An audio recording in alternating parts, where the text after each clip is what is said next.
Hello, my name is Matt Callahan, and today in this video I'm going to be providing you with a short briefing on the growth grant which we're launching through our business support service here at Swansea Council. So before we get into the detail of the video, just a little bit of background about how this has come about. This is through a fund called the Local Growth Fund. It replaces the Shared Prosperity Fund, which you may have been aware of. And this fund has been available through a combination of UK government and Welsh government funding. So it's come to us from those two sources. And through the Local Growth Fund, we're able to provide a wide range of business support services, including a series of grants, a series of business support startup events and workshops, further details of which are available through our social media and on our website. So today, as I say, we're providing a detailed briefing on the growth grant.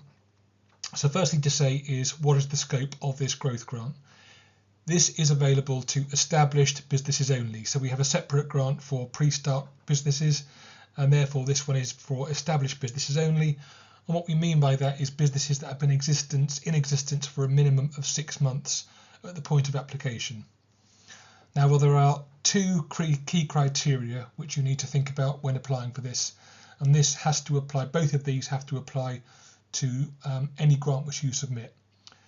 The first of which is that you have to be creating brand new job roles within the business, above and beyond those which exist at the moment. Under the previous scheme, we were able to do safeguarded jobs. Unfortunately, that's no longer an option available to us, so we are solely looking at brand new job roles being created as a result of what the focus of the application would be. And we also need to be seeing initiatives which introduce a brand new product or service to the business. That's to say, something above and beyond what you're offering at the moment, something distinct. So it's not business as usual. So we have to be looking at jobs created, and we have to be looking at a new product or service within the business. And any expenditure, any request that you're making to this grant application has to be linked to those two elements. So think of it as a triangle, if you like. We've got new jobs, new product or service, and expenditure, and all three of those have to be directly interrelated to each other. So how much funding is available through this growth grant? Potentially a fairly large sum. So the growth grant can offer up to £50,000 of grant funding in total, and that is based on £7,500 per job created at the basic level of application. That can be uplifted to £10,000 per job based on you meeting certain criteria, which I'll cover in just a moment on this video. But there is a 50% match funding requirement in all cases against any expenditure which you may be thinking. So up to 50k based on 7.5k at a basic level in terms of what's available through this business grant. So I mentioned then that the job requirements is a really important aspect of this particular grant. To qualify for this grant, you must be delivering at least one full-time equivalent per application. We can do subdivisions of one, so we can do 0.5 FTEs, but that can only be 1.5, 2.5, 3.5 and so on. The minimum requirement is that 1 FTE provided per application. What do we mean by FTE? So a full-time role is a minimum of 30 hours per week, and a part-time role has to be between 16 and 30 hours per week. Any job created has to be at the real living wage. That's different to the minimum wage, so there are links on the application form to what that current real living wage must be. And post-award, you have 6 months to create that brand new post, or 31st of March 2027, whichever of those two dates comes first.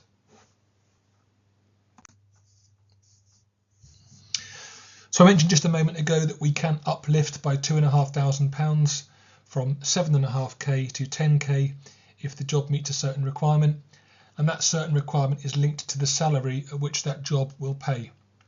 And that salary is based upon the current average full-time salary in Wales. And at time of recording, that figure is £35,796 per annum. Any uplifts would only be paid on those jobs which are above that salary. So if, for example, you were creating one job at 34k and one job at 37k, only that job at 37k will be subject to the uplift, and therefore the other job would be stuck at that 7.5k basic intervention rate. So just some funding illustrations. It's 7.5k per job, or 50% of your costs, whichever is lower. And there's a couple of examples here just to highlight what that means. So in this example, an applicant has an expenditure of £40,000, and against that they're creating 3 FTE jobs, all of which would be at that basic 7.5k. So we can take 50% of the total eligible costs, so half of 40k would be 20k, so that's what half of the expenditure would be. And if you do 3 times 7.5k, that gets you to 22.5k. So you've got two figures there, 20k for the half of the expenditure and 22.5k for the 3 jobs. So we take the lower of those two figures, which in this case would be 20k eligible grant against that particular applicant. In example 2, the applicant again has expenditure of 40k, but this time they're creating 2 full-time jobs, both of which would be 7.5k. So we take the 50% of the 40k to give us 20k, and then we would take 2 lots of 7.5k at 15k. So the two figures there would be 20k for the expenditure, 15k for the jobs, and again, the lower of those two figures would be the 15k, and therefore that's what will be eligible to be paid against this particular grant applicant. So eligibility. Here's just a list of items that are potentially eligible within this particular grant scheme. Plant machinery or other equipment, IT systems, telecoms hardware, that kind of thing, furniture and general office equipment, or premises fit out costs that do not require planning permission and or building control. So that's an example of the capital expenditure which could be eligible, but remember what I said at the start, any expenditure that you incur must be directly linked to that new job role and the new product or service. So just bear in mind that triangle of eligibility at all times. Revenue expenditure could include specialist or technical training, so for those new members of staff. Doesn't necessarily have to be accredited. Commissioning or installing of new machinery, specialist software, delivery costs of any equipment which may be subject to that grant application as well, and specialist consultants as well would be eligible under this grant scheme. We've covered what's eligible, probably also just worth highlighting elements that are not eligible under this grant scheme. So unfortunately, against all of the funding schemes through this programme, vehicles are a complete non-eligible item. We cannot fund vehicles at all, unfortunately. Staff salaries, so you're creating those job roles, but the staff salaries of those job roles are not eligible expenditure for the grant. Backdated expenses, for example, to repay loans, to pay existing subcontractors for the works, any premises rental or business rates attached to that, and other general day-to-day running costs such as purchasing materials or stock would not be eligible, and paying VAT would be the final element, again an ongoing cost. So VAT registered businesses are eligible, but the VAT element of that would not be subject to payments that we could issue under this particular funding scheme. So what are the scheme requirements? Well, this is a scheme administered by Swansea Council, and therefore to be eligible there must be a registered premises within the Swansea Council area. So the subject of where these jobs are being created and where that new product or service is being delivered must be within the Swansea Council administrative boundary. All local authorities will have a form of these grants, so if you are based in Pembrokeshire, Carmarthenshire, Neathport, Talbot, it will be worth looking at what their equivalent schemes would be, because they will be very similar to what we're able to offer through Swansea Council. But the subject of the focus of your application must be based within that administrative area.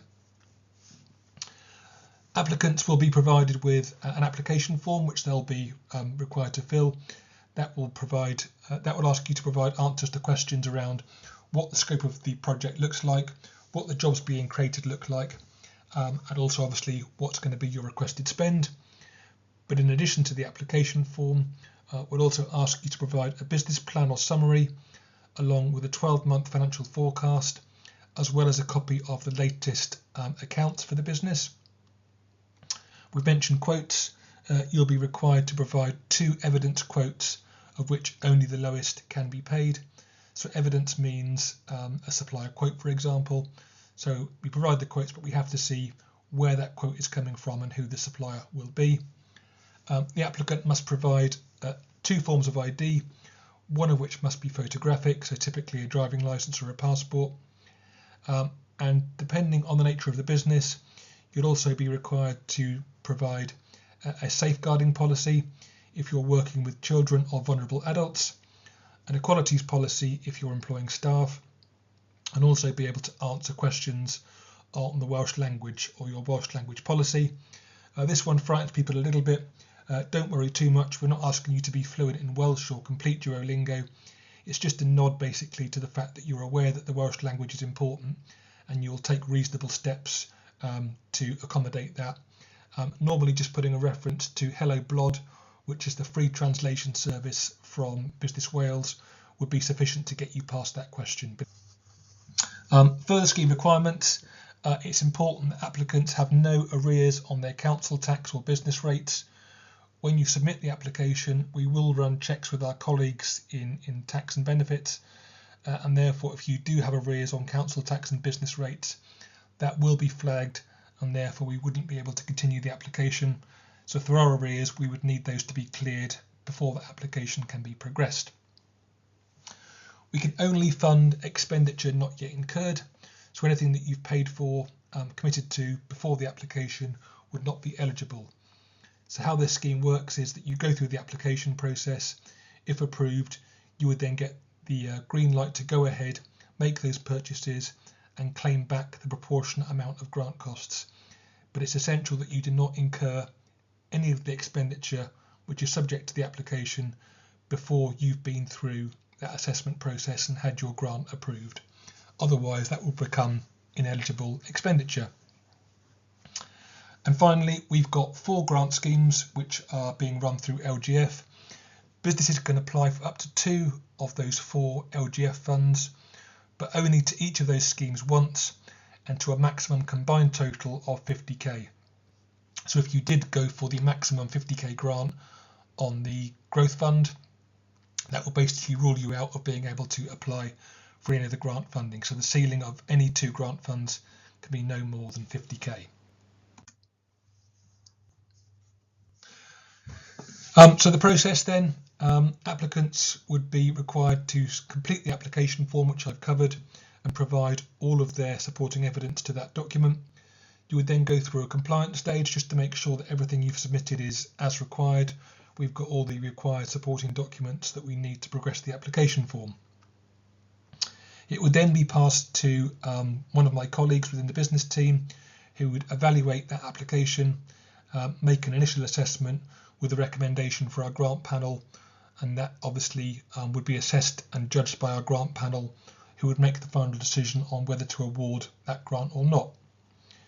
During those compliance and assessment stages, please do be ready to respond to any queries which my colleagues may have. Just anything which they're not sure about with the application. The quicker you can respond to those queries, the quicker we can move you through that process and get your application to panel and through the process overall. I'm always slightly reluctant to provide specific timescales on how long that process will take, but as a general guide, I say 2 to 4 weeks from the point at which you submit the application to us getting you to grant panel for that final assessment. That 2 to 4 weeks does depend on whether and to what extent we need to come back to you with queries about quotes, about the business plan, what have you.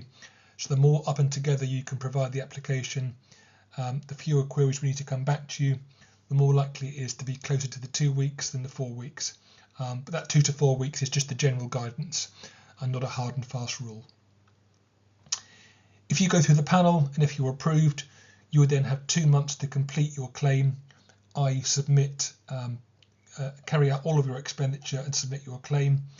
That doesn't include the job contracts. You'd have 6 months, to say, to provide those job contracts, to provide evidence of new jobs created, but you would have 2 months to incur all of that expenditure and complete your claim back to us. Mention the claim process. What does that look like? So you have to provide to us evidence of that expenditure which has been incurred.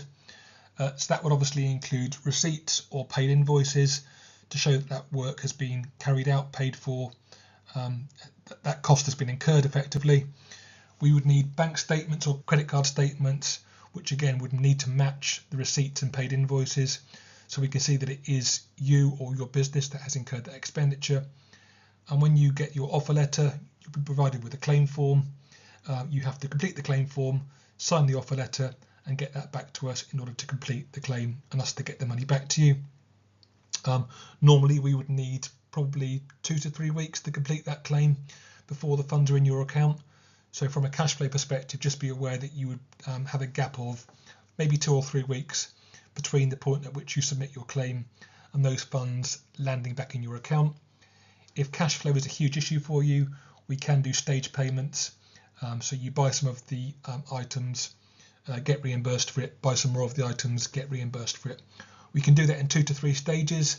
Anything beyond that becomes a bit of a struggle, but if cash flow is an issue, we can break that down into those stage payments. And I mentioned job contracts. You would have 6 months to provide signed and countersigned job contracts as evidence of those jobs created. Failure to do so on that could result in clawback of any grant awarded, and obviously we wouldn't want to go down that route and avoid that at all costs. So just a few top tips then in terms of what a good application looks like, or what is more likely to get you through the scheme with success. First of all, ensure that your business plan and financial forecast are well constructed. When it goes to the grant panel, they will be largely basing their judgment, their view on whether this is a fundable project through the application form, the business plan, and the financial forecast. So they'll be judging on the written evidence that you provide to us through those documents. So make sure they all tie together, make sure it illustrates the story of what you're trying to do, make sure it highlights what the economic benefit is going to be to you, your business, and the wider economy at the same time. Please be realistic and honest with your growth ambitions. People often think that we're impressed by bigger numbers. That's not always the case. The most important thing is that you're realistic about it. And we have had cause in the past to query applicants where they've maybe been slightly over ambitious with their growth application and their growth projections. So the most important thing is that it is evidence based and it's realistic. If when you're completing the application you need help at any point, please don't hesitate to contact us. It's far easier for us to deal with queries before you submit than afterwards, enough to have to go back, amend and resubmit the application. So anything you're not sure about, please contact us. We have a business support team here that are specifically in place to help you through the application and help you get through in a successful manner. Mentioned this a couple of times, but it's worth emphasising again. Ensure that your expenditure is linked to your business plan and justified in the application. So just make sure that it all tells that story of that you're applying for this public money. Why do you need it? What's the benefit going to be? How is it going to enable business growth? That's what we're really looking for. And again, a point I've mentioned already, but it's worth labouring. Ensure that triangular link between the new product or service, the job or jobs being created, on what your overall expenditure is going to be. So I've mentioned any queries. So that is the point of contact. growthgrant@swansea.gov.uk is the point of contact for any queries that you may have. That's also the address that you would use to request an application form in the first instance and ultimately submit the application. So growthgrant@swansea.gov.uk is the point of contact for anything to do with this growth grant, from point of query to point of application all the way through. You're also welcome to attend one of our surgeries or workshops. So these are one-to-one appointments where you can meet one of our team face-to-face and discuss your application with them. And again, it's far better to go through that process of talking to us on a one-to-one basis to resolve any queries than after the event when we have to resubmit applications. And keep an eye on our website, swansea.gov.uk/business funding for any scheme updates. At the time of recording, all these grants are live, but just make sure that when if you're watching this video further down the line, just check our website for the latest updates on what funding is available and to ensure that this scheme is still live. So that's a very quick briefing on the growth grant. Hopefully you found it helpful. Please use that email address for any queries that you may have. But otherwise, we look forward to receiving your application in due course, and best of luck with completing it. Thank you.